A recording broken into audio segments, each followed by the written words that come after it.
नमस्कार साथियों, कैसे हो आप सब लोग। तो अभिवृद्धि एवं विकास वाला चैप्टर अपना चल रहा है और इसमें अपन ने पिछली क्लास के अंदर यहाँ तक देख लिया था, राइट। तो अभी मैं आपको थोड़ा सा वातावरण के बारे में बता देता हूँ, एनवायरनमेंट के बारे में। हालांकि इसके बारे में बात करेंगे अपन और फिर उसके बारे में हम जो अपने नोट्स हैं, देखो अपनी जो ये सीरीज चल रही है CDP की कंप्लीट, मैं आपको ये जो कोर्स करवा रहा हूँ इसमें एक क्लास तो हो रही है आपकी समझदारी की और एक क्लास हो रही है आपकी पढ़ाई की। तो समझदारी से की गई पढ़ाई दोस्तों हमेशा काम आती है, आपको कभी पीछे नहीं धकेलेगी, हमेशा आपका स्कोर मजबूत बनाएगी। तो मैं जो समझदारी से आपकी पढ़ाई करवा रहा हूँ ना, इसको आप लोग भी समझदारी से कर लो मेरी बात मान करके, नहीं तो फिर बाद में दिक्कत आ जाएगी भाई। बाद में मत कहना तुम लोग फिर सर क्या हो गया, हमारे तो नंबर ही नहीं आए, है ना। तो चलो एक बार यहाँ यहाँ तक अपना कंप्लीट हो गया था ना, ये सेकंड क्लास में यहाँ तक कंप्लीट हो गया था। थर्ड क्लास में फिर मैंने आपको डेवलपमेंट के बारे में बताया था और अब जो अपनी फोर्थ क्लास है इसमें अपन नोट्स के अंदर आगे बढ़ते हैं और फिर उसके बाद में हम आगे समझदारी की बात करेंगे, ठीक है। क्योंकि समझदारी के सामने तो साथ में तुमने नोट्स को पढ़ लिया ना दोस्तों, फिर आपको कभी समस्या नहीं आने वाली है। ना ही आपको रीट में आएगी, ना थर्ड ग्रेड में, ना सेकंड ग्रेड में, ना फर्स्ट ग्रेड में, और ना ही आपके भारत के अंदर कोई भी शिक्षक भर्तियां होती हैं किसी में समस्या नहीं आएगी। क्योंकि सभी एग्जाम्स में सिमिलर, किसी एग्जाम में कोई टॉपिक नहीं है, एक आध किसी में है, किसी में ज़्यादा है, किसी में कम है, चीज़ें यही हैं, बदलती नहीं है, कॉन्सेप्ट वही हैं सारे, लाइन टू लाइन चीज़ें आपसे पूछी जाती हैं। हाँ ये है कि जैसे आप ज़्यादा बड़ी एग्जाम देते हो तो उनमें थोड़ी और गहराई के साथ में पूछे जाते हैं, लेकिन मैं यहाँ पे आपका लेवल जो लेकर के चल रहा हूँ, रीट का जो एग्ज़ाम होता है आपका और जो आपका मेंस होता है रीट का, भाई साहब इनके अंदर जो लेवल आता है ना वो सेकंड ग्रेड के अंदर नहीं आता, है ना। मतलब सेकंड ग्रेड के अंदर और थोड़ा इजी आता है शिक्षा मनोविज्ञान, लेकिन बाल विकास और शिक्षा शास्त्र की अगर बात करते हो तो यहाँ पर थोड़ा अप्लाइड क्वेश्चंस पूछे जाते हैं। तो मैं सारी चीज़ें लेकर के चल रहा हूँ। सेकंड ग्रेड वालों के लिए रामबाण साबित होगा ये कोर्स, रीड थर्ड ग्रेड के लिए तो है ही है, और फर्स्ट ग्रेड के अंदर भी देखो सारे के सारे चैप्टर हैं। क्योंकि फर्स्ट ग्रेड के अंदर अब फर्स्ट पेपर सेकंड पेपर दोनों के अंदर आपसे पूछी जाएगी, तो एक भी चैप्टर यहाँ पे मैं पढ़ाऊंगा ना ऐसा नहीं होगा जो आपके फर्स्ट ग्रेड के अंदर इंक्लूड नहीं होगा। तो सभी लोग इस पूरे कोर्स को ध्यानपूर्वक पढ़ना है। ऐसा नहीं है कि केवल रीट एग्जाम के लिए है, नहीं, ये सभी के लिए आपको पूरा का पूरा अच्छे से तैयार करना है। तो देखिए वातावरण यानी कि एनवायरनमेंट, देखो अपन ने अब से पहले जो बात करी उसका सार ये निकलता है कि जो अभिवृद्धि है, जो ग्रोथ है, इसका क्या मतलब होता है। संख्या या आकार में वृद्धि, ये एक निश्चित समय तक चलती है।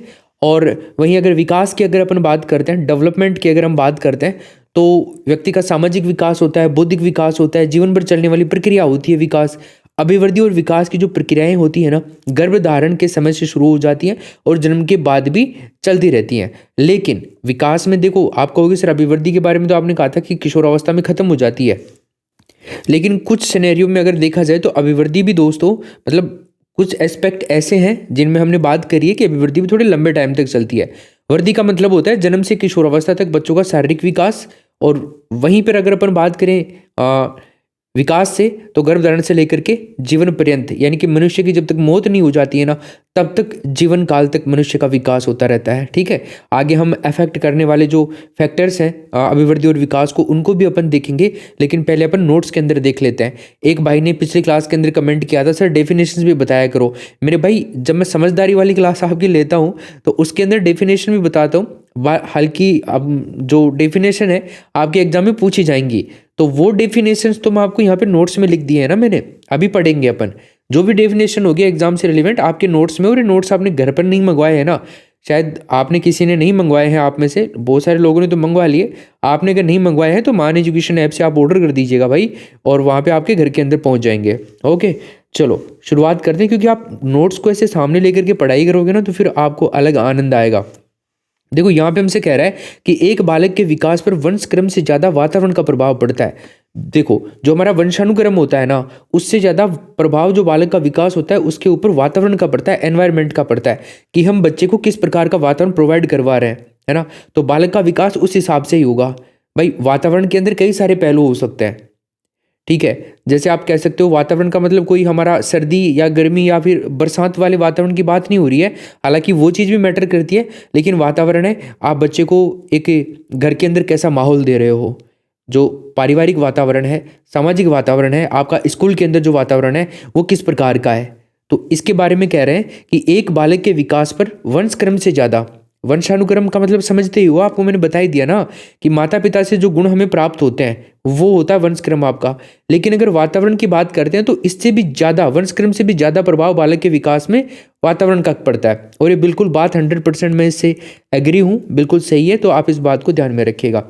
अब बालक के विकास को प्रभावित करने वाले कुछ वातावरणिक कारक हैं दोस्तों, इनके बारे में थोड़ा सा देख लेते हैं कि बालक का जो डेवलपमेंट है, बच्चे का, चाइल्ड का डेवलपमेंट है, उसको अफेक्ट करने वाले जो भी एनवायरमेंटल फैक्टर्स हैं उनको देखते हैं। देखो, एक तो है परिवार का वातावरण, फैमिली के अंदर परिवार में बच्चे को किस प्रकार का वातावरण मिल रहा है। देखो, दो तरह के वातावरण होते हैं। एक तो बच्चे को अच्छा वातावरण मिलता है तो बच्चा मानसिक रूप से भी स्वस्थ होता है, शारीरिक रूप से भी स्वस्थ होता है, ठीक है। उसका आप मान लीजिए कोग्निटिव डेवलपमेंट भी अच्छा होता है और फिजिकल डेवलपमेंट भी अच्छा होता है। लेकिन एक अगर अपन इसके अपोजिट देखें तो कई बच्चे ऐसे हैं, देखो इंडिया में बहुत सारे एग्जांपल्स हमारे को देखने को मिलते हैं। कई सारे बच्चे जो कुपोषण के शिकार हो जाते हैं। बचपन में बच्चों के ऊपर ध्यान नहीं दिया जाता, जब वो माता के गर्भ के बाहर आते हैं ना तो गर्भ में ध्यान दिया जाता, ना ही बाहर ध्यान दिया जाता, क्योंकि हो सकता है उस परिवार की आर्थिक स्थिति कमजोर हो या फिर और कई सारे रीजन्स हो सकते हैं कि आजकल के पिता ऐसे हो गए हैं कि अपने काम में फुर्सत नहीं मिलती है पैसे कमाने से, बच्चों को कहाँ टाइम देंगे, ठीक है। तो ये वाली बात भी हो जाती है। बच्चे को माता पिता का प्यार भी मिलना चाहिए टाइम टाइम पे, और उसको माता पिता का साथ भी चाहिए होता है। तो परिवार का वातावरण बहुत इंपॉर्टेंट होता है, बहुत ही ज़्यादा इंपॉर्टेंट होता है। उसके बाद में विद्यालय का वातावरण। अब आप किस प्रकार के विद्यालय में बच्चे को डाल रहे हो। देखो, विद्यालय कोई भी खराब नहीं होता है अपने आप में, लेकिन वहाँ का माहौल एक समाज को ही बनाना पड़ता है कि समाज के लोग वहाँ पे जाएं। अगर आपको लग रहा है कि विद्यालय के अंदर गलत माहौल है तो आप उस वातावरण को सुधार सकते हो, ठीक है। तो विद्यालय के अंदर अच्छा वातावरण होना चाहिए, अच्छा एनवायरनमेंट होना चाहिए, और बालकों के अकॉर्डिंग शिक्षा देनी चाहिए विद्यालय के अंदर। तीसरी बात करें समाज का वातावरण, हमारा समाज है वहाँ पर कैसा एनवायरनमेंट, बच्चा किसके साथ में रहता है, किस प्रकार के बच्चों के साथ में रहता है। एक तो बच्चा ऐसे बच्चों के साथ में रहता हो जो हमेशा रात दिन लात घुसी ही कर रहे हो, उठा पटक ही कर रहे हो, है ना, उसके 20,000 चूट के रहे वो छोरो 20,000 बुकाई करे हो कई सारी चीज़ें होती है ना भाई। तो समाज के अंदर अच्छी संगति के अंदर बच्चा अगर रहेगा तो उसका जो विकास है ना वो अच्छा ही होगा, ओके। एक होता है भौगोलिक वातावरण। अगर भौगोलिक वातावरण की बात करते हैं अपन, भौगोलिक वातावरण का मतलब हो गया अपना ज्योग्राफिक एनवायरनमेंट। तो भौगोलिक वातावरण जैसे आप जानते हैं कि एक तो देखो, हम जैसे दिल्ली जैसी जगह पे अगर अपन रहें तो दिल्ली में कितना सारा पोल्यूशन है। तो ये हमारी जो उम्र है ना मनुष्य की, उसको कम कर रहा है। मतलब आप भारत के और किसी स्टेट से कंपैरिजन अगर आप करोगे ना दिल्ली वालों का, तो दिल्ली वाले एज कम्पेयर टू बाकी अपने इंडिया के जो स्टेट हैं, बाकी जगहें हैं, वो कम जीते हैं। मतलब उनकी उम्र कम होती है, क्योंकि ऐसा बताया जाता है कि जो दिल्ली में एक दिन व्यक्ति सांस ले रहा है ना, तो वो लगभग आप मान करके चलिए 10 सिगरेट पी रहा है एक दिन की। अब देख लो कितना हार्मफुल है दिल्ली का एनवायरनमेंट। तो वातावरण हो गया, वातावरण बच्चे को अच्छा मिलना चाहिए। भौगोलिक परिवेश की अपन बात कर रहे हैं यहाँ पे, और भौगोलिक वातावरण के अंदर ही हमारे जैसे सर्दी गर्मी है ना, ये सब चीज़ें आ जाती हैं। देखो, भारत के अंदर भौगोलिक वातावरण को लेकर के बात करें तो ये बहुत सारी समस्या है। भारत में वातावरण चेंज होता रहता है हर आए 3-4 महीने के अंदर, और हर दिन हर 3-4 महीने के अंदर जो वातावरण चेंज होता है तो नई बीमारियां लेकर के आता है। आप जानते हैं कम से कम साल में 2-3 बार तो हर इंसान जो होता है ना वो बीमार पड़ता है। और ज़्यादातर केसेस कब होते हैं बीमार पड़ने के, बच्चे होते हैं वो भी बहुत ज़्यादा बीमार होते हैं। जब सर्दियाँ शुरू होती हैं, सर्दियाँ चली जाती हैं, जाने का टाइम हो जाता है तब बीमार होती हैं, सर्दियाँ शुरू होती हैं तब बीमार होता है बच्चा, बड़े भी होते हैं। और जब बारिश का मौसम आता है, बरसात, पहली बरसात होती है ना, उसके बाद में बहुत सारी बीमारियां वातावरण के अंदर फैल जाती हैं, उस टाइम में बीमारी आती है। फिर बारिश जाती है ना तब बीमारियां दे करके जाती है, ठीक है। गर्मी आती है तब बहुत सारी बीमारियां आती हैं, गर्मी जाती है तब बीमारियां आती हैं। तो ऐसे ये भौगोलिक वातावरण ही है जो हमारे को बच्चे को अच्छा देना चाहिए, तब बच्चे का अच्छा विकास होता है। और भौगोलिक वातावरण का विकास से संबंधित देखें, विकास संबंधित, तो शारीरिक विकास को ज़्यादा प्रभावित करता है, अफेक्ट करता है भौगोलिक वातावरण, आपका ज्योग्राफिक एनवायरनमेंट। दूसरी बात है दोस्तों जन्म स्थान। जन्म स्थान मतलब बर्थ प्लेस। तो जन्म स्थान की अगर बात करें तो देखो दोस्तों, जैसे KGF मूवी आप लोगों ने देखी होगी। KGF मूवी के अंदर अगर हम बात करें तो कोयले की खानें हैं वहाँ पे। तो कोयले की खान में एक तो बच्चा पैदा हो और वहाँ पर उसकी परवरिश हो, तो आप मेरे को बताओ उसका विकास किस प्रकार का होगा। ना ही तो उसका अच्छे से मानसिक विकास हो पाएगा, ना ही उस बच्चे का शारीरिक विकास हो पाएगा। ठीक है, और मतलब कुपोषण का शिकार होगा, ना ही वहाँ पर अच्छे से चीज़ें खाने पीने को मिलेगी। ठीक है, तो ये जन्म स्थान भी प्रभावित करता है विकास को। उसके बाद में जन्म क्रम की अगर बात करते हैं, जन्म क्रम से मतलब है दोस्तों बच्चे का जन्म का क्रम। मतलब माता पिता के मान लीजिए 2 बच्चे हैं, तो पहला बच्चा जो होगा ना वो ज़्यादा पावरफुल होगा। मतलब उसके जो इंटरनल पावर्स हैं, जो बाह्य शक्तियाँ हैं या फिर आंतरिक शक्तियाँ हैं, वो एज कम्पेयर टू जो छोटा बच्चा होगा उससे ज़्यादा होगी। मतलब इस पुष्ट की बात करें तो पहले बच्चे के अंदर ज़्यादा गुण आते हैं माता पिता के जो गुण होते हैं ना वो ज़्यादा आते हैं। चाहे आप वो शारीरिक गुण मान लीजिए, चाहे आप वो पावर वाले गुण मान लीजिए, चाहे किसी प्रकार के मान लीजिए। फिर जैसे आप दूसरा बच्चा है तो उसमें थोड़ा इफेक्ट कम हो जाता है उस चीज़ का।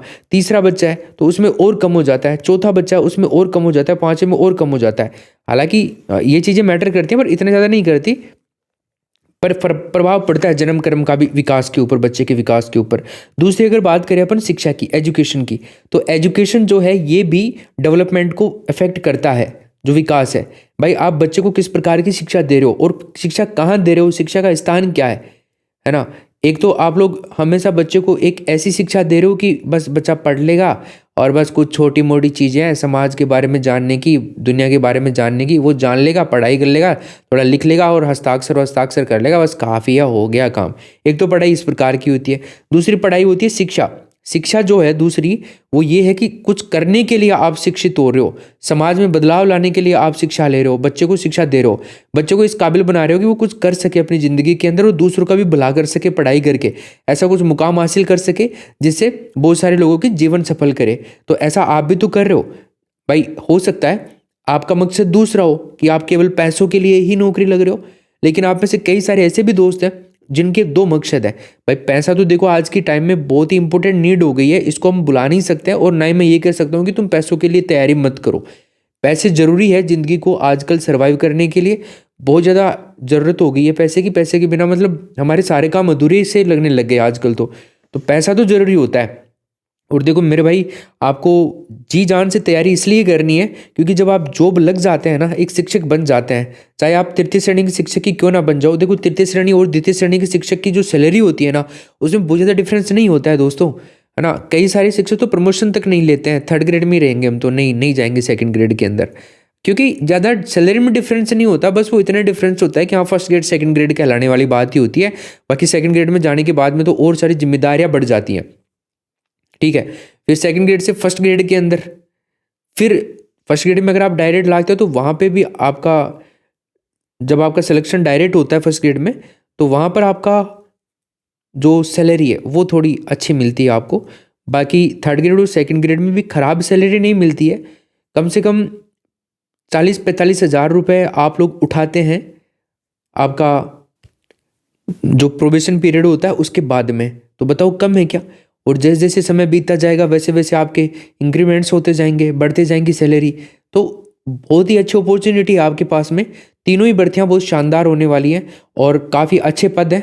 तो जी जान से तैयारी करो, किसी एक को पकड़ लो और बस उसमें सिलेक्शन ले लो किसी भी हालत में। ठीक है, चलो उसके बाद में खेल की बात करें तो खेल बहुत इंपॉर्टेंट है दोस्तों बालक के विकास के लिए। बालक का सर्वांगीण विकास अगर आपको करवाना है तो इन सभी पहलुओं को आपको याद रखना होगा।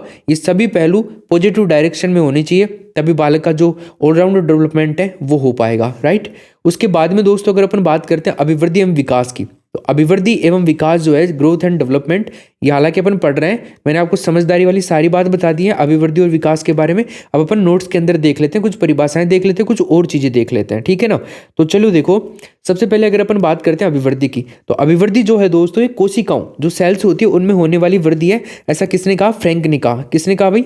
फ्रैंक ने। तो एक प्रश्न आपसे पूछा जा सकता है कि बताइए कौन मनोवैज्ञानिक ने जिन्होंने कोशिकाओं में होने वाली वृद्धि को अभिवृद्धि कहा है? उनका नाम है फ्रैंक। उसके बाद में हम आगे चले, शरीर तथा अवयव में होने वाला मात्रात्मक परिवर्तन क्या कहलाता है? जो क्वांटिटिव चेंजेस होते हैं वो भी आपका अभिवृद्धि कहलाता है। तो शरीर और जो हमारे अवयव हैं उनके अंदर होने वाला जो मात्रात्मक परिवर्तन है वो भी आपका ग्रोथ कहलाता है। ये बात भी तुम देख लेना, ये बात अपन समझ भी चुके थे। बाकी अगर अपन बात करें मैच्योरिटी की, परिपक्वता की, तो मनुष्य की अभिवृद्धि एक निश्चित आयु, अभिवृद्धि एक निश्चित आयु, निश्चित आयु का मतलब मैंने क्या समझाया था? जो आपका किशोर अवस्था है, एडोलसेंस, तो जो आपका किशोर अवस्था है उसकी उम्र कितनी होगी? अंतिम मतलब 18 साल के आसपास। तो यहाँ पर आपने दे रखा है कि मनुष्य की अभिवृद्धि एक निश्चित आयु तक होती है। ये याद रखना, मतलब कि किशोरावस्था के मतलब लास्ट किशोरावस्था तक 18-20 साल तक अभिवृद्धि होती है। तो अभिवृद्धि एक समय के बाद में जाकर के रुक जाती है, आपको ये ध्यान रखना है। तो ये मेच्योरिटी का मतलब है, मतलब मेच्योरिटी तक अभिवृद्धि होती है, परिपक्वता आने तक अभिवृद्धि होती है। ये बात अपन पहली क्लास में भी देख चुके थे। मानव शरीर में होने वाली अभिवृद्धि नापा और तोला जा सकता है, मतलब ये मेजरेबल होती है, इसका मेजरमेंट कर सकते हैं अपन। सब चीज़ें देख चुके हैं, अब बस लिखित में आपको मैं सारी चीज़ें दे रहा हूँ। उसके बाद में हम बात करें विकास के डेवलपमेंट की, तो वृद्धि के साथ साथ मानव के शारीरिक व मानसिक व्यवहार में होने वाला जो परिवर्तन होता है ना, वो आपका क्या कहलाता है? विकास कहलाता है, डेवलपमेंट कहलाता है। जो वृद्धि है, ग्रोथ है, तो उसके पैरेलल, उसके साथ साथ में मनुष्य का जो शारीरिक विकास होता है, मानसिक विकास होता है। तो इन मानसिक और शारीरिक विकास में जो इनके व्यवहार में इनका जो बिहेवियर है, इसमें जो होने वाला चेंजेज है, वही क्या आपका विकास कहलाता है।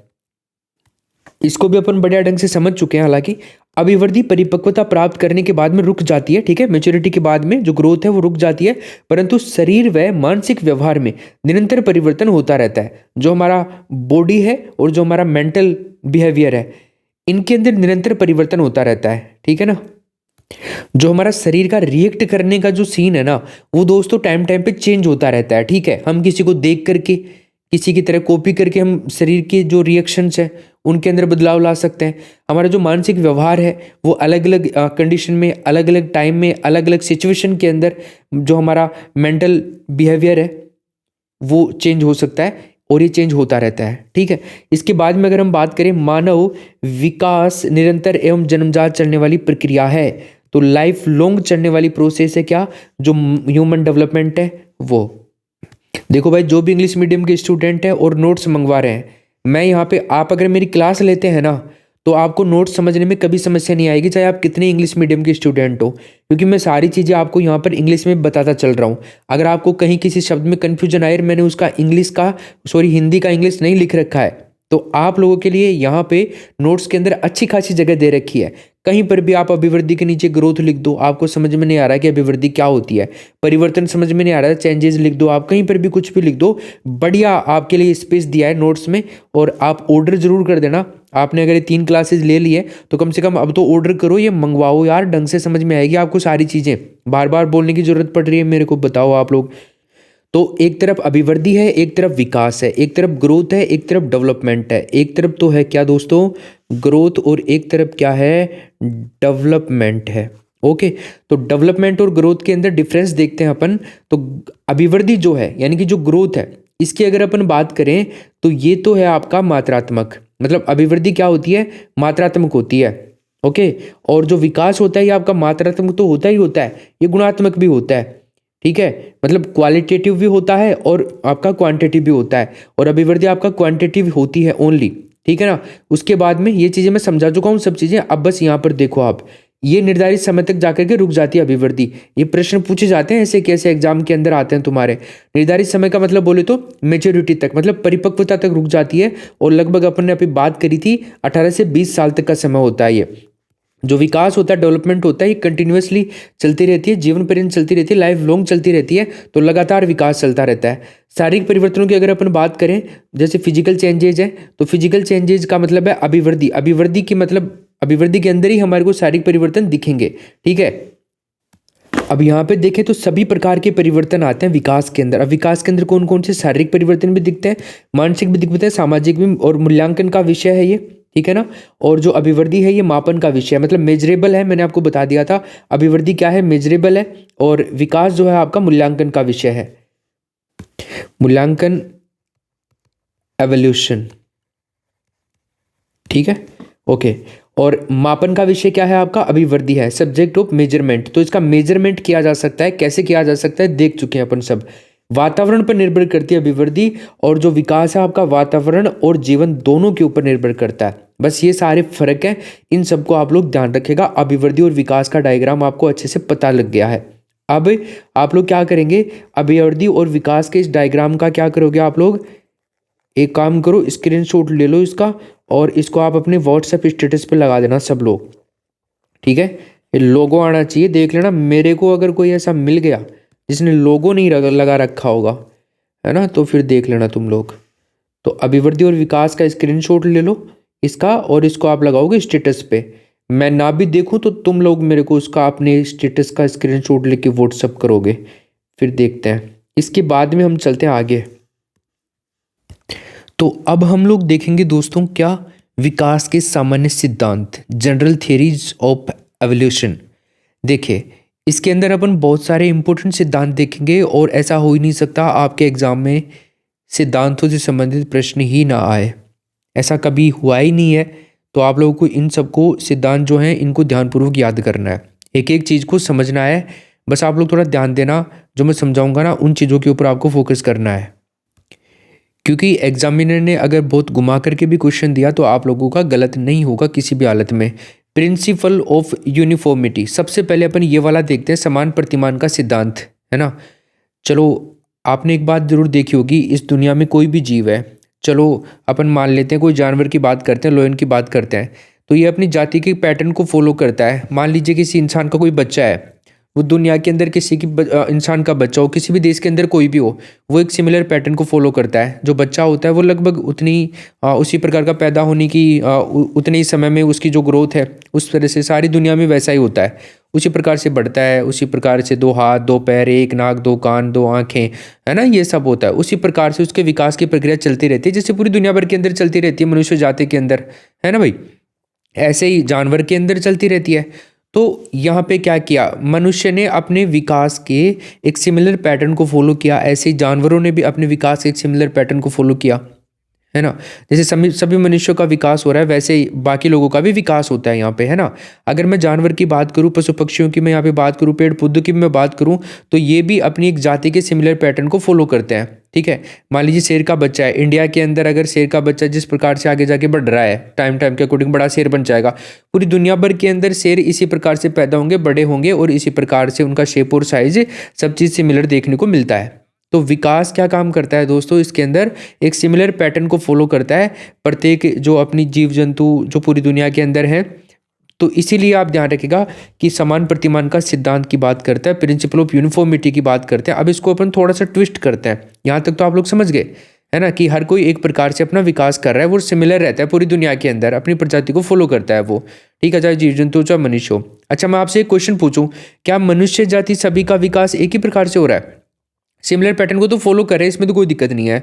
छोटा बच्चा हुआ, उसके बाद उठा बैठा चलना शुरू किया, दौड़ना शुरू किया, बड़ा हुआ, फिर खुद से काम करने लगे, 2 हाथ 2 पैर, सब कुछ चीज़ें पैटर्न में तो कोई बदलाव नहीं है।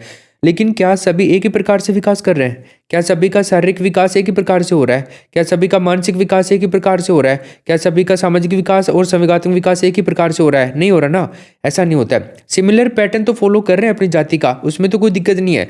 लेकिन जो सिमिलर पैटर्न को फॉलो कर रहे हैं, क्या उसको बिल्कुल सेम करते जा रहे हैं? कि मान लीजिए अगर ये स्पीड से पढ़ रहा है, 100 में से 100 नंबर ला रहा है, तो पूरी दुनिया भर के अंदर जो बच्चे होंगे वो 100 में 100 नंबर लाएंगे? ऐसा नहीं है ना। 100 में से कोई 50 लाएगा, कोई 0 लाएगा, कोई 20 लाएगा, कोई 90 लाएगा, कोई 80 लाएगा, कोई 60 लाएगा, अलग अलग यहाँ पर अपने नंबर लाएंगे। तो आपको एक बात ध्यान रखनी है दोस्तों, कि जो विकास का सिद्धांत होता है यूनिफॉर्मिटी का, ये सिमिलर पैटर्न को फॉलो करता है, लेकिन व्यक्तियों के बीच में व्यक्तिगत विभिन्नताएं भी आपको देखने को मिलती है ना। इंडिविजुअल डिफरेंसेस भी आपको देखने को मिलते हैं, और इसी में अपन देखेंगे व्यक्तिगत विभिन्नताओं का सिद्धांत, थियरी ऑफ इंडिविजुअल डिफरेंसेस। विकास की गति व्यक्तिगत होती है, इसके अंदर ये बताया गया है। अभी इंडिविजुअल डिफरेंसेस किस आधार पर देखने को मिलते हैं? ये मिलते हैं हमारे को इंटेलिजेंस के आधार पर देखने को। किसके आधार पर देखने को मिलते हैं? इंटेलिजेंस, यानी कि बुद्धि के आधार पर आपको व्यक्तिगत विभिन्नताएं देखने को मिलती हैं, ठीक है ना, बुद्धि के आधार पर। अगर आपको मैं लिख दूं आईक्यू की, अगर मैं आपसे बात करूं, आईक्यू की अगर मैं आपसे बात करता हूं, अगर मैं यहाँ पे बात करूं, किसी बच्चे का आईक्यू 90 से लेकर के 109 होगा, ठीक है, जिसको आप लोग जनरल कैटेगरी के अंदर करते हो, सामान्य बुद्धि वाला। किसका 140 के प्लस होगा, उसका गिफ्टेड के अंदर कर लेते हो, है ना। तो इस प्रकार से हर बच्चे का आईक्यू लेवल अलग है ना भाई। जितने भी आप लोग मेरे को सुन रहे हो ना, क्या आप सबका आईक्यू लेवल एक समान है? क्या नहीं है ना, किसी का ज़्यादा है, किसी का कम है, किसी का गिफ्टेड है, किसी का सामान्य है। तो इंटेलिजेंस के आधार पर हम लोगों के अंदर व्यक्तिगत विभिन्नताएं पाई जाती हैं, बुद्धि के आधार पर, है ना। जैसे मैं आप लोगों से बुद्धिमान हूँ, मानते हो कि नहीं मानते आप इस बात को? चलो बता दो भाई, जो नहीं मान रहा उसको ब्लॉक कर दो भाई, है ना। ओके, तो हाँ, तो अपन देख रहे हैं इसमें कि व्यक्तिगत विभिन्नता, जैसे एक एग्जाम्पल हूँ, मैं बुद्धिमान हूँ, आप लोग मान लीजिए आप लोग बुद्धिमान नहीं हो, आप बेकार हो, है ना, आप लोगों को कुछ नहीं आता, तो ये व्यक्तिगत विभिन्नताएं हमारे अंदर देखने को मिल रही है ना, किसके आधार पर देखने को मिल रही, बुद्धि के आधार पर। एग्जाम्पल दे रहा था, इसे सीरियस में लेना तुम लोग, है ना, तुम्हारे को याद करवाने के लिए, ठीक है। पहले तुम्हारे को गुस्सा दिलाता हूँ, तुम्हारे इमोशंस, है ना, और फिर तुम्हारे को ठंडा करता हूँ, ये मेथड होना चाहिए। इसके अलावा एक होता है दोस्तों रुचि। रुचि के आधार पर हमारे को व्यक्तिगत विभिन्नताएं देखने को मिलती हैं। किसके आधार पर, इंटरेस्ट के आधार पर हमारे को व्यक्तिगत विभिन्नताएं देखने को मिलती हैं। बुद्धि से समझ गए, इंटेलिजेंस के आधार पर कैसे देखने को मिलती हैं। अब रुचि के अनुसार देखते हैं। अब मान लीजिए मेरा मन ये कर रहा है यार, आज तो मेरे को अमरूद खाना है। क्या खाना है भाई, अमरूद खाना है आज तो मेरे को। तो ये क्या प्रकार का हो गया, रुचि प्रकार का हो गया ना भाई। रुचि है मेरी एक अमरूद खाने की। चलो मान लीजिए कि आज चलो मेरे को एक बहुत ही बढ़िया वाला खाना खा के आना है होटल के अंदर, है ना, साउथ वेस्ट वाला खाना खाना है मेरे को, मतलब मेरे को मारवाड़ी कोई खाना खाना है, मेरे को इटालियन डिश खानी है कोई। यार मेरा ये मन कर रहा है कि मैं टीचर बनूंगा। क्या पता आपका ना कर रहा हो, क्या पता आप कहेंगे मेरे को तो अमरूद नहीं, मेरे को तो खिचड़ी खानी है। कोई कहे आप में से सर मेरे को तो चप्पल खानी है। कोई कहे सर आप मेरे को तो जूते खाने हैं। कोई ये सोच रहा होगा सर मैं तो टीचर नहीं बनूंगा, मैं तो प्रधानमंत्री बनूंगा, मैं तो क्लर्क बनूंगा, मैं तो आईएएस ऑफिसर बनूंगा। कोई ये सोच रहा होगा मैं तो गोलगप्पे की ठेली लगाऊंगा। कोई आप में से ये सोच रही होगी मैं तो ब्यूटी पार्लर की दुकान खोलूंगी। हाँ भाई कर सकते हो आप लोग, ये इंडिविजुअल डिफरेंसेस है, आप लोगों की रुचि है, जिस चीज़ में आपका मन करे आप वो कीजिए। तो बस यही तो है इंडिविजुअल डिफरेंसेस। रुचि के आधार पर भी व्यक्तियों में विभिन्नताएं पाई जाती हैं। तो ध्यान रखिए, हर किसी का जो इंटरेस्ट होता है, रुचि होती है, वो सेम नहीं होता। सभी की रुचियां अलग अलग प्रकार की होती हैं, इसलिए व्यक्तिगत विभिन्नताएं पाई जाती हैं। उसके अलावा दोस्तों अगर हम बात करते हैं पर्सनैलिटी की, ठीक है, अगर मैं बात करूँ आपसे पर्सनैलिटी की, मैं बात करूँ आपसे पर्सनैलिटी की, ठीक है, यानी कि व्यक्तित्व की अगर अपन बात करते हैं, हर किसी का व्यक्तित्व भी अलग अलग प्रकार का होता है। व्यक्तित्व बहुत बड़ा चैप्टर है आपके सिलेबस के अंदर, जो है ये बहुत बड़ा चैप्टर है और अपन इसको डिटेल में डिस्कस करने वाले हैं। सभी के एग्जाम्स में आता है ये लगभग, सीटेट में तो नहीं आता, बट आपके अपने राजस्थान में जो भी एग्जाम्स होते हैं उनमें व्यक्तित्व 101% सभी एग्जाम्स के अंदर आता है। तो इसको अपन बारीकी से समझेंगे, अलग चैप्टर है, पर अपन यहाँ पर अभी विभिन्नताओं के आधार पर व्यक्तित्व को देख रहे हैं। देखो यहाँ पर आपको दो चीज़ों को इम्पोर्टेंट मानना है। एक तो जो हमारी व्यक्तिगत विभिन्नताएं होती हैं ना, इनको इम्पोर्टेंट मानना है। एक आपको इम्पोर्टेंट मानना है मतभेद। किसको इम्पोर्टेंट मानना है दोस्तों, मतभेद जो होते हैं इनको भी आपको इम्पोर्टेंट मानना है। इन मतभेदों को कभी भी नकारना नहीं है आपको, ठीक है ना, नकारना नहीं है, नकारना नहीं है। मान लीजिए आपके बीच में कभी मतभेद हो, सामाजिक तौर पर, आर्थिक तौर पर, भाषाई तौर पर, है ना, किसी भी, कोई अमीर है, कोई गरीब है, कोई सामाजिक रूप से पिछड़े हैं, कोई सामाजिक रूप से आगे हैं, तो हर प्रकार के मतभेद आप लोगों के बीच में मिल सकते हैं। बट एज ए टीचर मेरी ये रिस्पॉन्सिबिलिटी बनती है कि जो भी अध्यापक रहेगा उसकी जिम्मेदारी बनती है कि बच्चे के बीच में जितनी भी व्यक्तिगत विभिन्नताएं होती हैं, चाहे भाषा के आधार पर हो, चाहे आर्थिक पृष्ठभूमि के आधार पर हो, उनको कभी भी खारिज नहीं करना चाहिए, उनको कभी भी नकारना नहीं चाहिए, है ना, उनको कभी खारिज नहीं करना चाहिए। हमेशा इम्पोर्टेंट इसको मानना है और ज़्यादा से ज़्यादा क्या देने हैं बच्चों को, अवसर देने हैं। इंडिविजुअल डिफरेंसेस को प्रदर्शित करने के लिए, व्यक्तिगत विभिन्नताओं को दर्शाने के लिए ज़्यादा से ज़्यादा मौके देने हैं। और यहीं पर अपने जो एग्जाम के अंदर ये क्वेश्चन आया हुआ है कि जो व्यक्तिगत विभिन्नताएं होती हैं ना, व्यक्तिगत जो विभिन्नताएं होती हैं, इसको एक प्रत्यक्ष विशेषता के रूप में देखना चाहिए, प्रत्यक्ष विशेषता के रूप में देखना चाहिए। प्रत्येक बच्चे की जो भी इंडिविजुअल डिफरेंसेस होते हैं उनकी विशेषता के रूप में, प्रत्यक्ष विशेषता के रूप में देखना चाहिए। ये क्वेश्चन आ चुका है एग्जाम के अंदर, तो यहाँ पर नोट करके लिख लेना भाई। इस जगह के अंदर जो भी नोट्स आपने ले रखे हैं, नोट्स के अंदर आपको यहाँ पर जगह मिलेगी और यहाँ पर आपको लिखना है जो ये अवसर वगैरह आ रहे होते हैं इनको क्या करना है, प्रत्येक को, या फिर प्रत्येक को हटाओ, आप लोग प्रत्यक्ष करो, प्रत्यक्ष को, या फिर प्रत्यक्ष ही कर लीजिए, प्रत्यक्ष विशेषता को या विशेषता के रूप में देखना चाहिए। क्या करना चाहिए दोस्तों, प्रत्यक्ष विशेषता के रूप में देखना चाहिए। देखो क्या लिखा है मैंने, ध्यानपूर्वक देखना मैं क्या बोलने वाला हूं अभी। प्रत्यक्ष विशेषता के रूप में देखना है इसको, इसको किसके रूप में देखना है, प्रत्यक्ष विशेषता के रूप में।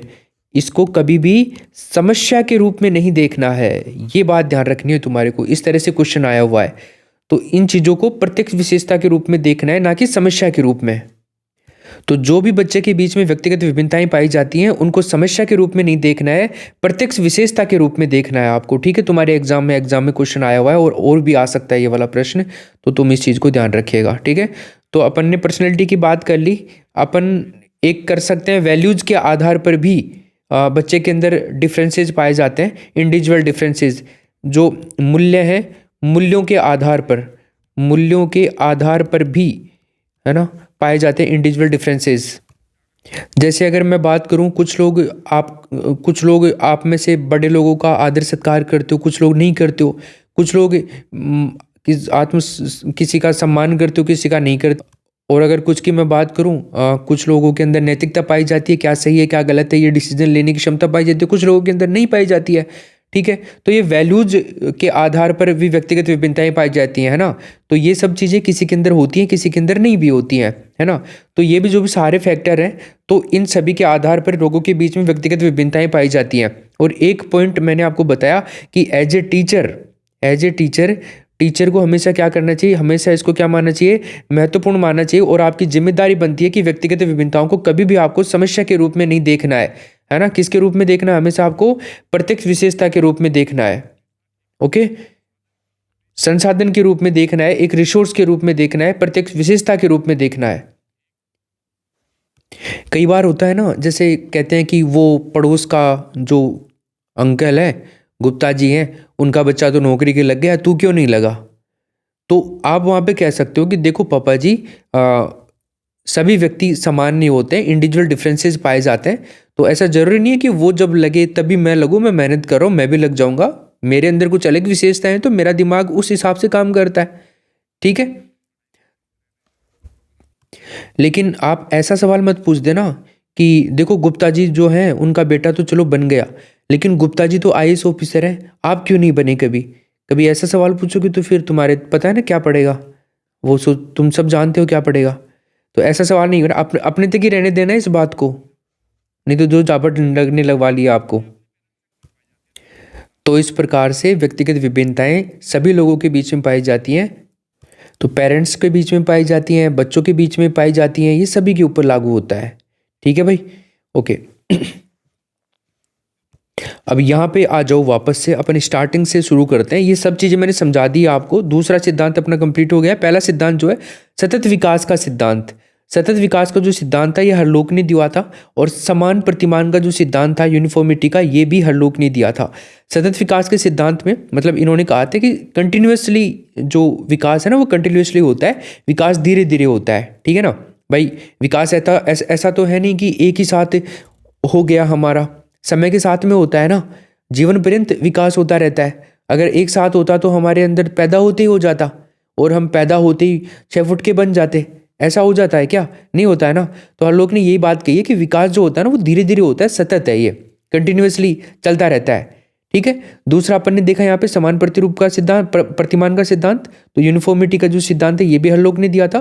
प्रत्येक जाति, चाहे पशु हो, चाहे चूहा, चाहे वो मनुष्य हो, अपनी जाति के अनुरूप विकास का अनुसरण करते हैं। उसके बाद में दोस्तों अगर अपन बात करते हैं यहाँ पे विकास की गति में भिन्नता का सिद्धांत आता है। फिर उसके बाद में आता है विकास की दिशा का सिद्धांत आता है। तो विकास की दिशा के सिद्धांत की अगर अपन बात करें तो यहाँ पर एक चीज दे रखी है, मस्तकोद्मुखी, मतलब सिर से पैर की ओर, मस्तक, और मस्तक से अधोमुखी, मुखी मतलब सिर से पैर की ओर विकास होता है। पहली बात तो आपको ध्यान रखनी है, जो विकास है ना ये बहुत दिशाई होता है, मतलब एक दिशा में नहीं चलता है, बहुत दिशाओं में चलता है। तो आपको सबसे पहले तो यहाँ पर एक चीज लिख लेनी है, यहाँ पे क्या लिख लेनी है,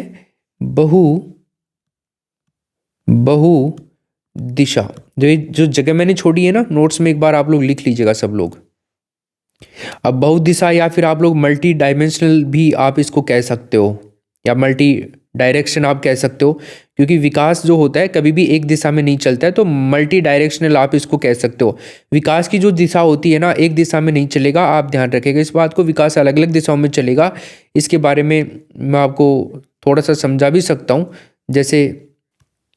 जैसे एक छोटा बच्चा जो होता है ना वो एक सिमिलर पैटर्न को आपको फॉलो करते हुए दिखेगा, और अगर मैं बात करूँ आपको दिशाओं के अंदर, अलग अलग दिशाओं में जो चलता है, दो प्रकार की दिशाओं में चलता है ना। जैसे पहला तो जो होता है ना वो होता है आपका मस्तकाधोमुखी, मस्तकाधोमुखी मतलब सिर से पैर की ओर। दूसरा जो होता है ना वो होता है दुर्भिमुख, दुर्भिमुख मतलब दुर्भिमुख का मतलब हो गया दोस्तों मध्य से बाहर।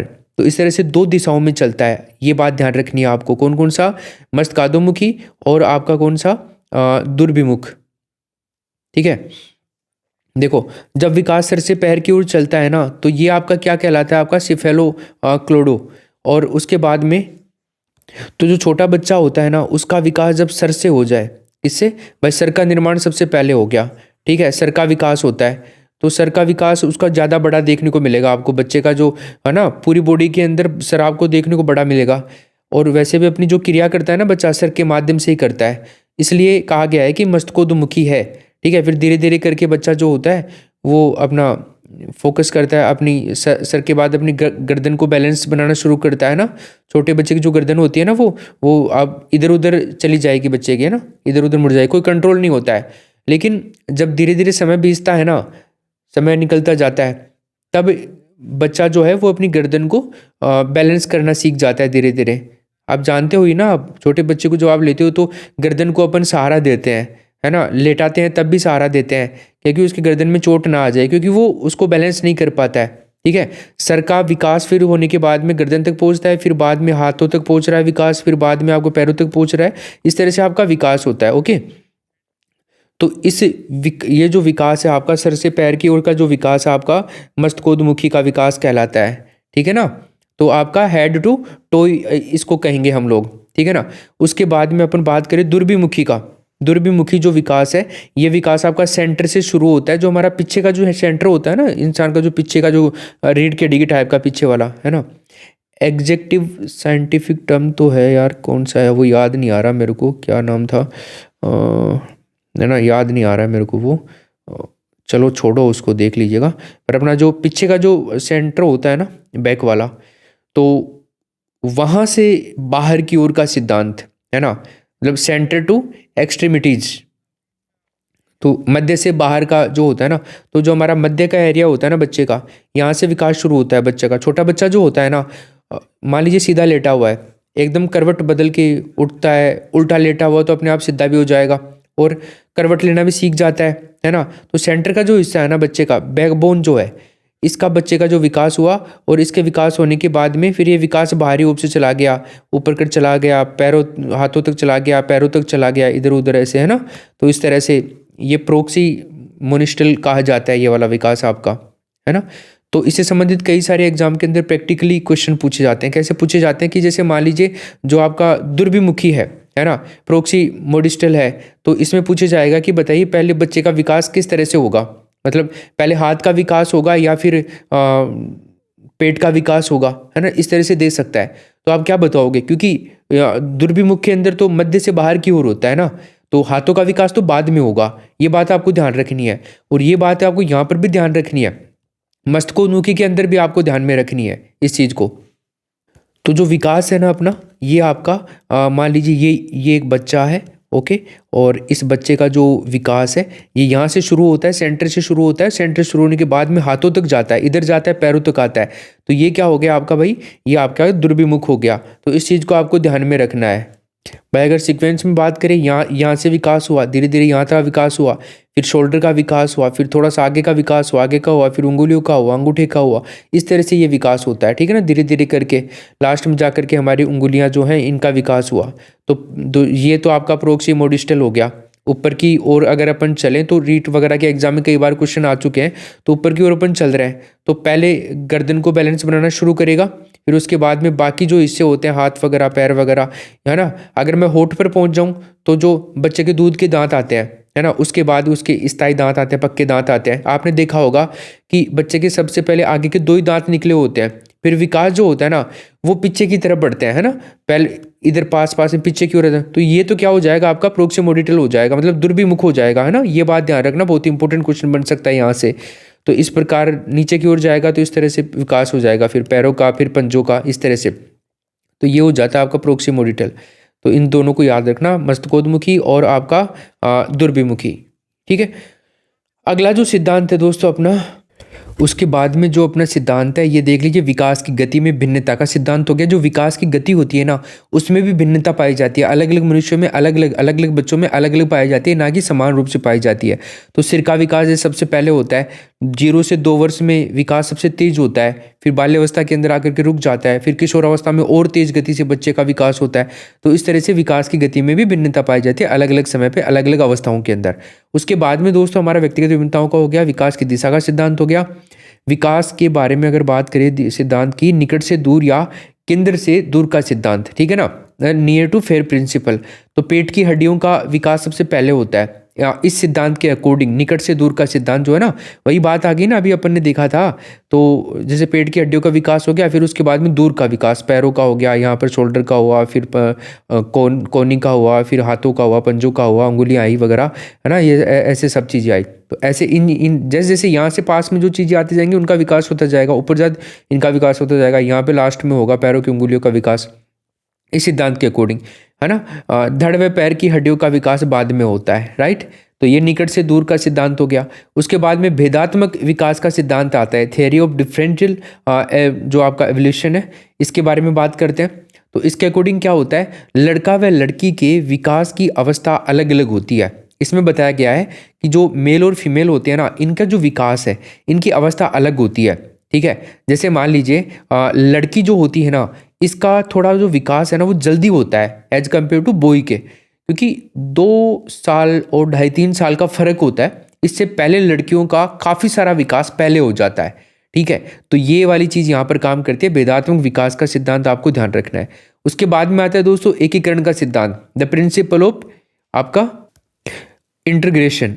तो इसमें क्या होता है ना, पहले संपूर्ण अंग का प्रयोग करना बच्चा सीखता है, फिर अंग के भागों का प्रयोग करना सीखता है, और अंत में दोनों में समन्वय स्थापित कर लेता है। बच्चे को आपने देखा नहीं, जब बच्चा छोटा होता है ना, बहुत ज़्यादा छोटा होता है, तो आपने देखा होगा कि बच्चा जो होता है ना, वो जो उसके हाथ की उंगलियां होती हैं या उसके जो पैर की उंगलियां होती हैं, क्या वो उनको पॉसिबल है वो एक एक को हिला सकता है? नहीं ना।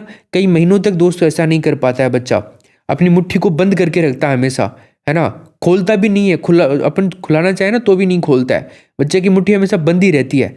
तो ये सिद्धांत यहीं पर काम करता है, ठीक है।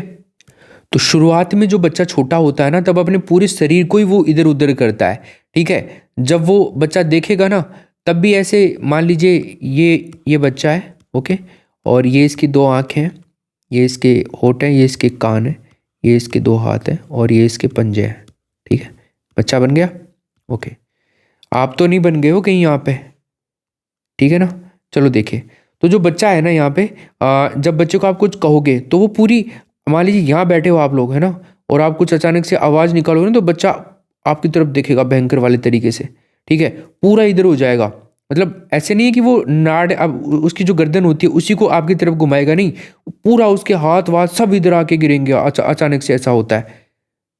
एक और ध्यान रखना दोस्तों, विकास जो होता है ना आपका, सामान्य से, जनरल से स्पेसिफिक होता है, विशिष्ट होता है। इस चीज़ को भी आप लोग ध्यान रखिएगा, ये भी प्रश्न कई बार आया हुआ है। ये भी विकास के सिद्धांतों में ही है, कई बार पूछ लिया जाता है इनमें से ही कि विकास सामान्य से विशिष्ट होता है या विशिष्ट से सामान्य होता है। तो आपको ध्यान रखना है, सामान्य से विशिष्ट होता है हमेशा विकास। इसको कैसे समझेंगे हम, जैसे बच्चा जो है ना शुरुआत में बलबलाना शुरू करता है, ऐसा थोड़ी है कि वो बोलना शुरू कर देता है, डायरेक्ट ही हमसे बात करना शुरू कर देता है बच्चा। कुछ ऐसी जो ध्वनियाँ होती है वो निकालना शुरू करता है बच्चा, फिर उसके बाद में बोलना शुरू करता है ना। और जैसे बच्चा सबसे पहले फिर बैठना शुरू करता है, ठीक है, उसके बाद में चलना शुरू करता है, उसके बाद में दौड़ना शुरू करता है। ऐसा थोड़ी है कि वो डायरेक्ट दौड़ना शुरू कर दिया, ऐसा थोड़ी होता है। ऐसा होगा तो फिर विशिष्ट से सामान्य हो जाएगा ये तो आपको ध्यान रखना है, सामान्य से विशिष्ट होता है। पहले जो इजी मूव होते हैं ना, जैसे बलबलाना, फिर बोलना, और फिर आपसे बड़े बड़े सेंटेंसों में बात करना, स्टेप बाय स्टेप होता है। तो याद रखना, जो विकास होता है वो सामान्य से विशिष्ट होता है। एक और सुना होगा आपने, जो विकास है ये आपका कंटिन्यूस चलने वाली प्रोसेस होती है, निरंतर चलने वाली प्रक्रिया होती है, ठीक है ना, निरंतर चलने वाली।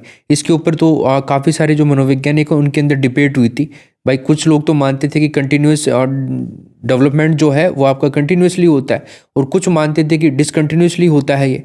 तो डिसकंटिन्यूसली के अंदर जो मतलब अनिरंतर चलने वाली प्रक्रिया जिन्होंने बताया था उनमें जीन पियाजे, कोलबर्ग, एरिक एरिक्सन, ये अपन इस बैच में पढ़ेंगे आगे, सबको एक एक को डिस्कस करेंगे, इनके सिद्धांतों को देखेंगे, तब वो बात आगे आएगी। तो ध्यान रखिएगा, जो विकास है ये एक सतत निरंतर चलने वाली प्रक्रिया होती है। इसके बाद में एक सिद्धांत है दोस्तों अपना यहाँ पे, अधिगम तथा परिपक्वता का सिद्धांत। अधिगम तथा परिपक्वता, theory of learning and maturation. तो इसमें क्या होता है ना, मनुष्य जीवन पर्यंत सीखता रहता है। भाई अधिगम और परिपक्वता, मेच्योरिटी और लर्निंग की बात हो रही है यहाँ पे। तो ये एक सिद्धांत है, दोनों को कंबाइंड करके बनाया गया है। तो इसमें बताया गया है कि मनुष्य जीवन पर्यंत सीखता रहता है। ठीक है, बात सीखता रहता है, हम समझते हैं। ये अधिगम वाला चैप्टर जब हम देखेंगे इस बैच में, तब और आगे देखेंगे, इन चीज़ों को समझेंगे बारीकी से। तो यहाँ पे कहा गया है कि मनुष्य जीवन पर्यंत सीखता है एवं उसके व्यवहार में परिवर्तन आता जाता है। देखो, जैसे आप नया ज्ञान लेते हो ना, तब आप अपने व्यवहार में परिवर्तन करते हो। फॉर एग्जाम्पल, आपका चिड़चिड़ा स्वभाव है, आप लोग कोई कुछ भी आपसे बात करता है और आप मतलब उससे प्यार से बात नहीं करते हो, तो आप बहुत सारी गलतियां कर रहे हो उस टाइम में। मान लीजिए आपको एहसास नहीं है, लेकिन हो सकता है आपके भी कई सारी प्रॉब्लम्स हो, कई सारी टेंशन हो आपके, तो उस वजह से आप सामने वाले से ऐसे बात करते हो। लेकिन आपके सामने मान लीजिए आपने कभी ऐसी कोई मूवी देख ली जिसके अंदर आपके ऊपर ही, मतलब आपकी जो लाइफ में चल रहा है ना, उसी आधार पर उस मूवी की स्टोरी हो गई, उसी मूवी की स्टोरी थी। तो उस मूवी को आपने देखा, आपको इंटरेस्ट आने लगा, और उस मूवी के अंदर लास्ट में कुछ ऐसे सारे सीन्स गठित किए गए कि जब ऐसी कंडीशन इंसान के साथ में होती है तो उसको ऐसे मूव लेनी चाहिए, है ना। मतलब हैप्पी रहने के लिए ये सारे काम करने चाहिए, टेंशन से कुछ नहीं होता है, सबसे प्यार से बात करनी चाहिए, ऐसे आपका मतलब मूड फ्रेश हो गया। उसके मूवी को देखने के बाद में जब वो व्यक्ति आपसे वापस बात करता है, वो आपका परिवार का सदस्य ही मान लीजिए, तो आप अचानक से एक डिसीजन लेते हो कि नहीं यार, मेरे को मतलब सबसे प्यार से बात करनी है, अच्छे से बात करनी है और पढ़ाई करनी है, बढ़िया ढंग से आगे बढ़ना है। ठीक है, तो फिर आपका व्यवहार बदल गया उस मूवी को देखने के बाद में। तो यही बात है कि मनुष्य जीवन पर्यंत सीखता रहता है और उसके व्यवहार में परिवर्तन आता जाता है। सीखने से आपने कुछ नया सीखा मूवी से, तो आपके व्यवहार में परिवर्तन आ गया। उसके बाद में अगर अपन देखते हैं वंशानुक्रम या पर्यावरण, मतलब वातावरण या वंशानुक्रम की अंतःक्रिया का जो सिद्धांत है, उसके बारे में भी देख लेते हैं, है ना। इंट्रैक्शन और जो हेरिडिटी का सिद्धांत है, अंतःक्रिया का जो सिद्धांत है आपका, हेरिडिटी और एनवायरनमेंट का, इसको देखते हैं। इसमें बताया गया है कि मनुष्य के दो मूल तत्व होते हैं। दो मूल तत्व कौन से होते हैं? एक तो वंशानुक्रम होता है, मतलब आनुवांशिकता, जेनेटिक्स, और एक होता है पर्यावरण, वातावरण, यानी कि एनवायरनमेंट। तो इन दो को ध्यान रखना। इस सिद्धांत के अंदर जो दो चीजें बताई गई हैं, क्या क्या बताई गई हैं, कि मनुष्य के दो मूल तत्व होते हैं। एक तो वंशानुक्रम होता है, यानी कि आनुवांशिकता, या फिर आप जेनेटिक्स बोल सकते हो। इसके अलावा एक होता है पर्यावरण, यानी कि वातावरण, एनवायरनमेंट। अब देखते हैं जो वंशानुक्रम है इसके बारे में। तो ये क्या कहता है, वे गुण जो बच्चा अपने माता पिता या फिर पैतृकों, यानी कि जो जीन्स होते हैं, उनसे प्राप्त करता है, तो वो कहलाता है आपका वंशानुक्रम। भाई अपने जो बड़े बूढ़े जो हैं, मतलब माता पिता हैं या फिर माता पिता के माता पिता हैं, मैंने आपको वो सीन नहीं समझाया था, आपकी मम्मी के माता पिता, आपके नाना नानी, है ना। ये ऐसे बना करके नहीं बताया था क्या, ये नाना हो गया, ये नानी होगी, नानी, नाना, और ये आपकी माँ हो गई, ठीक है ना, और ये हो गए आप, ठीक है। यहाँ पे आपके हो गए पिता, ठीक है, और यहाँ पे आपके पिता के हो गए पिता, मतलब आपके दादाजी, और यहाँ पे आपकी होगी दादी। तो यहाँ पे क्या होता है, यहाँ पे हो आप। अब इन सब के जो गुण है ना आपके अंदर आएंगे दोस्तों, ध्यान रखिएगा। मतलब आपके पिता के माता पिता के आएंगे, उसके अलावा आपकी माता के गुण भी आपके अंदर आएंगे, और आपकी माता के जो पेरेंट है, मतलब आपके नाना नानी है, उनके गुण भी आपके अंदर आएंगे। तो इसी को कहते हैं वंशानुक्रम, समझ गए। उसके बाद में बात करते हैं, भाई नहीं बोलते हैं क्या यार, तू तेरा नानान गए हो, तू तेरी नानी गए हो, तू तेरा पापान गए हो, तू तेरा दादान गए हो, है ना, ऐसे बोलते हैं ना। एक होता है पर्यावरण, एनवायरनमेंट, वह सामाजिक और प्राकृतिक परिवेश जिसमें वो रहता है और अपना विकास करता है। तो पर्यावरण या वातावरण में अपन रह करके जो हमारा विकास करते हैं, वही आपका क्या कहलाता है, पर्यावरण कहलाता है। एक आपने सुना होगा दोस्तों, जो विकास होता है ना, वो वर्तुलाकार होता है, स्पाइरल होता है ना। वर्तुलाकार बनाम रेखीय प्रगति का सिद्धांत आपने सुना होगा, वो भी आपको यहाँ पर थोड़ा सा देखना है। भाई विकास कभी आगे जाता है, कभी पीछे जाता है, कभी आगे जाता है, कभी पीछे जाता है। विकास जो है ना, मतलब ऐसा नहीं है कि आगे बढ़ता ही जाता है, कभी पीछे जाता है, कभी आगे जाता है, कभी पीछे जाता है, कभी आगे जाता है। तो मेरी हार्ट बीट नहीं होती है कि हार्ट बीट इस तरह से, है ना, हार्ट बीट, यस। तो बस वही विकास वाला सीन है। तो आपको ध्यान रखना है, जो विकास होता है ना, वो क्या होता है, वर्तुलाकार होता है, वर्तुलाकार, स्पाइरल होता है, क्या होता है दोस्तों, स्पाइरल होता है, ना कि रेखीय होता है। एक रेखा के अंदर नहीं चलता है विकास, विकास आपका चलेगा ऐसे, ठीक है, इस तरह से, कभी पीछे कभी आगे। ये बात भी ध्यान तुम रखिएगा। अब दोस्तों अपन कुछ और इम्पोर्टेंट चीज़ों के ऊपर डिस्कस कर लेते हैं। देखो, वंशानुक्रम के नियम देख लेते हैं अपन अब।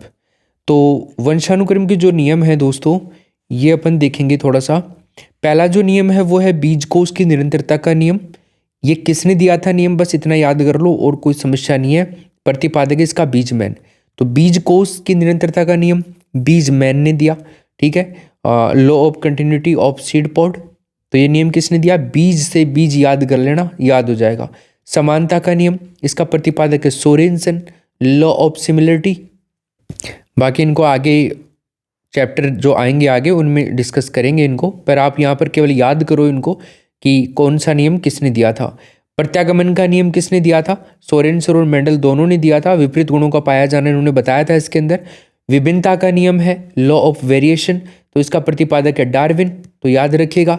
उसके बाद में है अर्जित गुणों के संक्रमण का नियम, लेमार्क ने दिया था। Law of transfers acquired traits, तो याद रखना अर्जित गुणों के संक्रमण का नियम किसने दिया, लेमार्क ने दिया। अपन ने देखा भी, जिराफ वाला याद आ रहा होगा आपको। और फिर उसके बाद में बायोमेट्री का नियम, प्रतिपादक है Francis Galton. Law of biometry, इसमें कहा कि वंशानुक्रम में पूर्वजों का प्रभाव बढ़ते हुए क्रम के अंदर देखने को मिलता है। अब बढ़ते हुए क्रम में कैसे, जैसे दादा दादी है, इनके 25-25% जो गुण हैं वो आपके अंदर आ सकते हैं, ठीक है। ये आप हो, ये आपके पिताजी हैं, और 25% माता दादी के, 25% आपके दादा के, तो दोनों को मिला करके 50% आपके पास, सॉरी 25% आपके माता पिता के आपके अंदर आ गए 50%। और फिर उसके बाद में मान लीजिए 50 को आप फिर से 25-25 में कन्वर्ट कर दीजिए, तो 25 जो है 25% गुण आपके दादा दादी के अंदर, दादा दादी के गुण आ गए, और 25% जो आपके नाना नानी के गुण आ गए। इस तरह से ये होता है। उसके बाद में चलते हैं अपन वातावरण के बारे में देखते हैं, एनवायरनमेंट के बारे में।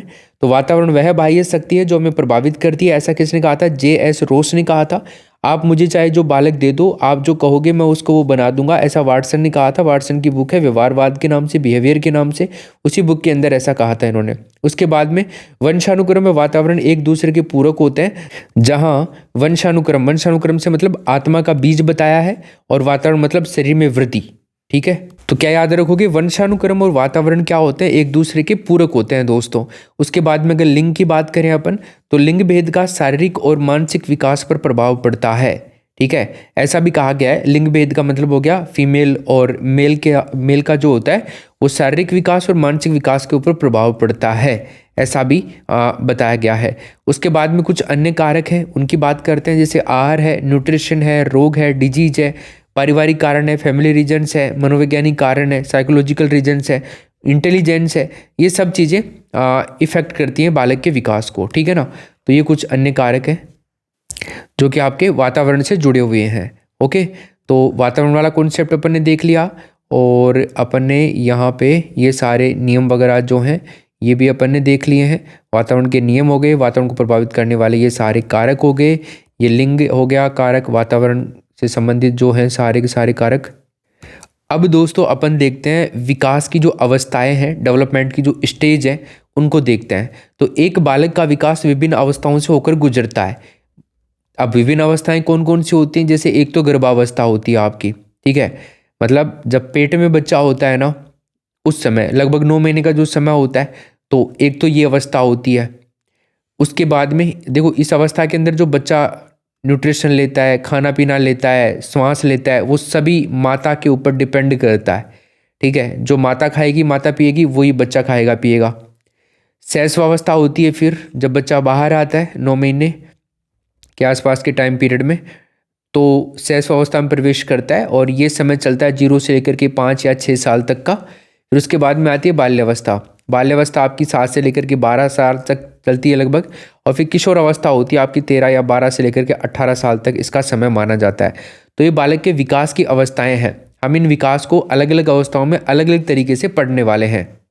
तो यहाँ पे चारों अवस्थाओं को ध्यान रखना। ये अवस्था हो गई आपकी प्रेगनेंसी, ये अवस्था हो गई आपकी इन्फेंसी, बाल्यावस्था हो गई आपकी चाइल्डहुड, और किशोरावस्था हो गई आपकी एडोलसेंस। अब आइए आगे गर्भावस्था में विकास की बात करते हैं। सबसे पहले जो गर्भावस्था है, प्रेगनेंसी है, उसके अंदर जो डेवलपमेंट है, stage of development in pregnancy, तो इसको देखते हैं। तो यहाँ पे जो है भ्रूण निर्माण की प्रक्रिया को देखते हैं। भाई गर्भावस्था में है तो भ्रूण का निर्माण कैसे होता है वो प्रोसेस अपन देख लेते हैं एक बार, है ना। Embryo information process. सबसे पहले जो शुक्राणु होता है, पुरुष का शुक्राणु अंडाणु में प्रवेश करता है, दोनों के मिलन से एक आकृति बनती है जिसको युक्ता कहा जाता है ना। तो अंडाणु और शुक्राणु इन दोनों का जब मिलन होता है तो दोस्तों एक आकृति बनती है, उसको क्या कहते हैं, युक्ता कहते हैं। इसको आप यहाँ देख सकते हो, ये वाली फोटो देखिए आप, है ना। तो अंडाणु और शुक्राणु का जब मिलन होता है, अब इसमें ऐसा नहीं कि ये वाले जो सारे के सारे शुक्राणु होते हैं ना ये प्रवेश नहीं करते हैं, मात्र एक अंडाणु प्रवेश करता है, और जो शुक्राणु प्रवेश करता है अंडाणु, ये महिला का अंडाणु हो गया, ये पुरुष के शुक्राणु हो गए। तो जो ये एक शुक्राणु है ना ये प्रवेश करता है, और एक शुक्राणु से ही लड़का होगा या लड़की होगी इसका डिसीजन होता है, और ये पुरुष के ऊपर डिपेंड करता है। ठीक है, चलिए अब देखते हैं अपन, अब ये एक्स है या वाई है, ये भाई ये तो एक्स ही है, ये तो कन्फर्म होता है, माता का तो एक्स ही होता है। अब ये पिता का जो है ना ये एक्स है या वाई है, ये डिपेंड करता है इसका, और जो एक्स है तो दोनों एक्स हो जाएंगे तो लड़की हो जाएगी, अगर ये शुक्राणु जो वाई है तो फिर लड़का हो जाएगा। देखते हैं आगे, बीजावस्था, सीड स्टेज। भ्रूण की लगभग 15 दिन की अवस्था को कहा जाता है क्या, बीजावस्था। मतलब मान लीजिए जब हम गेहूं का बीज बोते हैं तो उसकी जो उगने की जो प्रोसेस होती है जमीन के अंदर से, जब वो एक अंकुरित होता है, मतलब कि हाँ अब एक निकल गई है, एक सुई निकल गई है, मान लीजिए जो गेहूं का पेड़ बनेगा उसके लिए एक सुई निकलेगी सबसे पहले। तो कभी आपने देखी हो ये प्रोसेस, या फिर आपने कोई पेड़ बोया होगा, तो पेड़ बोने के बाद में ऐसा तो है नहीं कि आपने बीज बोते ही जो सीड है वो बोते ही, ऐसा तो है नहीं कि हाथों हाथ ही आपको उसका रिजल्ट मिल गया। 5-7 दिन या 10-15 दिन का समय तो लगता है ना उसको अंकुरित होने में, थोड़ा सा ऊपर आने में, जमीन से बाहर आने में। तो बस वही है, यहाँ पर भी मनुष्य की बीजारोपण की जो होती है बीजावस्था, इसका समय होता है 15 दिन का। भ्रूण की लगभग 15 दिन की अवस्था को कहते हैं बीजावस्था। उसके बाद में पीयूष ग्रंथि के कम सक्रिय होने पर व्यक्ति क्या रह जाता है, बोना रह जाता है। ये फैक्ट है, इसके बारे में ध्यान रखना। अगर आपको पूछ ले कि पीयूष ग्रंथि जब कम सक्रिय होती है, मतलब मान लीजिए थोड़ी सी एक्टिव कम रहती है, तो व्यक्ति बोना रहता है। थायराइड ग्रंथि के अधिक होने पर तनाव में व्यक्ति ज़्यादा रहता है। तो 2 ग्रंथियाँ हैं, पीयूष ग्रंथि और थायराइड ग्रंथि, इनके आपने प्रभाव देख लिए। पीयूष ग्रंथि का अगर सक्रिय ना होना पाया जाता है किसी में तो व्यक्ति बोना रहता है, हाइट कम होती है। और थायराइड जो ग्रंथि होती है इसका प्रभाव अगर ज़्यादा है तो व्यक्ति तनाव में देखने को मिलेगा। गर्भावस्था जो है न्यूनतम 180 दिन की अवस्था होती है, लगभग 25 सप्ताह की, इसको कहा जाता है। और गर्भावस्था जो है अधिकतम पूछ ले आपसे तो 330 दिन का समय माना जाता है, लगभग 47 सप्ताह या वीक। ठीक है ना। तो 25 वीक तो जो है आपका ये गर्भावस्था न्यूनतम मानी जाती है, और अधिकतम जो गर्भावस्था है वो 330 दिन की मानी जाती है, लगभग 47 वीक। ओके भाई, वैसे 280 दिन भी आता है कई जगह। चलो आगे चलते हैं। बालक की अपेक्षा बालिका का गर्भकाल अधिक होता है, क्या समझा आपने इस चीज़ से। बालक जो होता है ना थोड़ा जल्दी पैदा हो जाता है, ऐसे मान लीजिए। ओके, गर्भ में अंगों के बनने की जो शुरुआत है वो 2 माह के अंदर होती है। जो हमारे अंग होते हैं ना, शरीर के जो अंग होते हैं, मतलब हाथ पैर नाक कान गाल, ये सब जो चीज़ें हैं ये लगभग पेट के अंदर जब प्रोसेस होती है निषेचन क्रिया के बाद में लगभग 2 महीने में। गर्भ में पूर्ण शिशु का बन जाना लगभग 6 माह के अंदर। 6 महीने के अंदर पूरी तरह से पूरे शिशु का विकास हो जाता है। दोस्तों ध्यान रखिएगा, एक शब्द आपको ध्यान रखना है, प्रोजेस्टेरोन। प्रोजेस्टेरोन क्या है, गर्भधारण के लिए जिम्मेदार हार्मोन है। ठीक है, अब आप कहेंगे से प्रोजेस्टेरोन के बारे में थोड़ा सा बता दो। देखो प्रोजेस्टेरोन हार्मोन जो है इसका जो काम होता है ना, जो गर्भाशय होते हैं उसकी परत को मोटा करना होता है और गर्भाशय के लिए उसको तैयार करना होता है। प्रोजेस्टेरोन हार्मोन का जो स्तर होता है, हार्मोन्स का जो स्तर होता है उसमें बदलाव से लेकर के जो मासिक धर्म चक्र होता है वो शुरू करना और रुकना, ये प्रोजेस्टेरोन पर ही डिपेंड करता है। गर्भावस्था के दौरान प्रोजेस्टेरोन का स्तर करीब 10 गुना ज़्यादा बढ़ जाता है दोस्तों, और इसी की वजह से कमी, थकान और कम ऊर्जा महसूस होती है अगर ये ठीक से काम नहीं कर रहा है तो। शैशवावस्था की अगर अपन बात करते हैं इन्फेंसी की, तो ये आपकी है जन्म से 5 या 6 वर्ष। ठीक है ना दोस्तों, कितनी है? जन्म से 5 या 6 वर्ष। तो दोस्तों अपन इन अवस्थाओं के बारे में पढ़ेंगे नेक्स्ट क्लास में। और आज मुझे आप सब लोग कमेंट करके बताओगे कि आपको समझ में आया कि नहीं आया सब कुछ, और कुछ ना कुछ अपने हिसाब से आपको कमेंट में ज़रूर बताना है। अगर आपने अभी तक वीडियो को लाइक नहीं किया है तो प्लीज़ आप वीडियो को लाइक कर दीजिए, और आपके जो भी दोस्त हैं उनके पास में इस वीडियो को पहुंचा दीजिए। मान एजुकेशन ऐप डाउनलोड कर लीजिए और नोट्स घर पे मंगवा लीजिए, क्योंकि इन्हीं नोट्स से नया पार हमारी होने वाली है। नोट्स ऑर्डर करने के लिए मान एजुकेशन ऐप डाउनलोड कर लो, या तो वहाँ से ऑर्डर कर दीजिए। अगर आपसे वहाँ से नहीं हो रहा है तो ये नंबर है, इस नंबर के ऊपर आप लोग व्हाट्सअप कर दीजिएगा, आपको डिटेल्स भेज दी जाएगी और फिर आपको घर पे नोट्स भेज दिए जाएंगे। ठीक है दोस्तों, धन्यवाद, थैंक यू सो मच।